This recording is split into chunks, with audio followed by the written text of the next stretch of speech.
On April 2, 2019, in Burlington, Vermont, a sealed envelope arrived at the home of a respected local judge. Inside was a handwritten note that read, "By the time you read this, she will already be dead." 3 days later, his wife was found murdered in their lakefront house, and investigators discovered that the letter had been mailed before the crime even happened. Her name was Dr. Eleanor Whitfield, 42 years old, clinical psychologist. She specialized in trauma recovery and worked with domestic abuse survivors. Calm voice, careful listener, known in the community as someone who believed deeply in accountability. Her husband, Judge Michael Whitfield, had served on Vermont's Superior Court for 8 years. Educated, disciplined, publicly ethical. Their marriage appeared steady. They hosted charity dinners. They attended legal conferences together. They were photographed smiling at fundraisers. But in private, things were less clear. Friends later revealed Eleanor had been distant over the past year. She had quietly rented a small office space separate from her clinic. She had started transferring money into an individual account. She had also begun documenting something. In a private journal later recovered, Eleanor wrote, "Sometimes the most dangerous men are the ones who understand the law better than the people they hurt." On April 2nd, Michael received the envelope at his home office. It had no return address, no fingerprints. The handwriting was careful but unfamiliar. The message was brief. "You built your life on decisions. This will be the last one." Michael reported the letter to local police immediately. He framed it as a potential threat due to his judicial position. Security patrols were increased around the property. 3 days later, on April 5th at 11:17 p.m., neighbors reported hearing what sounded like a glass object breaking inside the Whitfield residence. At 11:34 p.m., Eleanor was found unconscious in the kitchen by her husband. Cause of death? Blunt force trauma to the head. There were no signs of forced entry. Security cameras around the house had been temporarily disabled between 10:52 p.m. and 11:21 p.m. Michael claimed he had been upstairs preparing documents for court. His phone data placed him inside the house. No signs of robbery, nothing stolen. But the letter changed everything. Because it predicted her death, investigators treated the letter as central evidence. Postal tracking confirmed it had been processed through a distribution center in Albany, New York on March 30th, 3 days before Eleanor's death, which meant whoever sent it anticipated the crime or orchestrated it. Handwriting experts found no match in state criminal databases. The envelope had been purchased in cash, but something else surfaced. Eleanor's private office computer contained encrypted audio files. When decoded, they revealed recorded therapy notes, but not from patients. They were recordings of her own home conversations, specifically arguments between her and Michael. In one recording dated March 22nd, Eleanor says, "You think no one will question you because of your position?" Michael responds calmly, "I think you underestimate how much credibility matters." Another recording captures Eleanor saying, "If I ever disappear, don't assume it was random." She wasn't paranoid. She was preparing.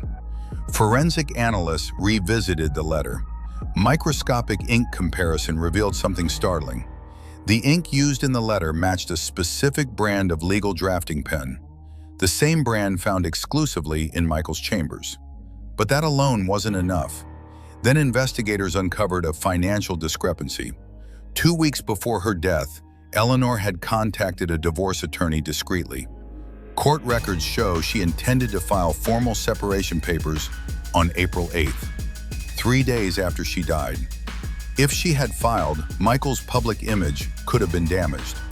Allegations of emotional manipulation and coercion would have surfaced during proceedings.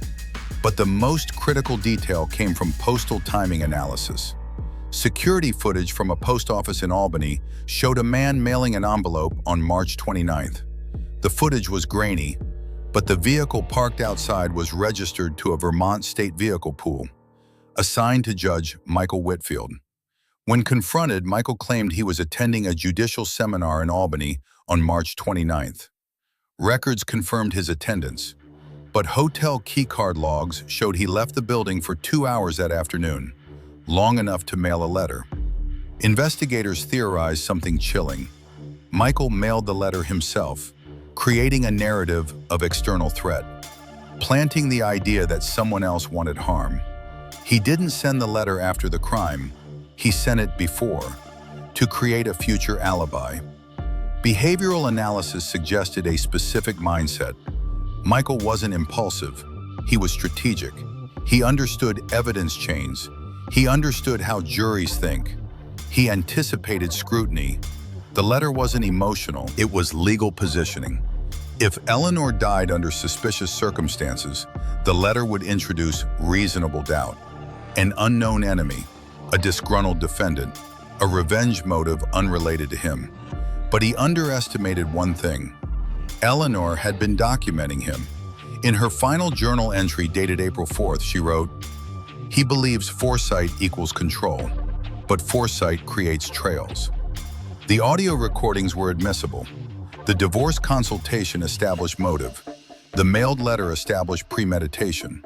When confronted with the postal footage, Michael's composure finally shifted. He asked one question. "Did she say anything about me?" It wasn't denial, it was concern about narrative. During trial, prosecutors described the case as a man who tried to pre-write the story of his own innocence. They argued that the letter wasn't a warning, it was staging. Michael claimed Eleanor's death was accidental, a fall during an argument.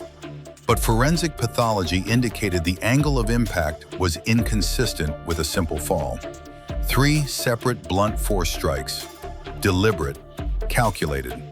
The jury deliberated for 3 days. Guilty of first-degree murder. At sentencing, Eleanor's sister read from her journal. "She once told me that justice isn't about punishment, it's about clarity." Michael believed he could control perception. He believed he could script suspicion. He believed mailing a letter before the crime would protect him after. But karma doesn't arrive randomly. It arrives in the details we assume no one will trace. The letter that was meant to protect him became the proof that he planned everything. He tried to write the ending first, but the truth edited it for him. If this case made you realize how manipulation can hide behind authority and intelligence, subscribe to The Hidden Truth. Because sometimes the most dangerous people aren't impulsive, they're prepared.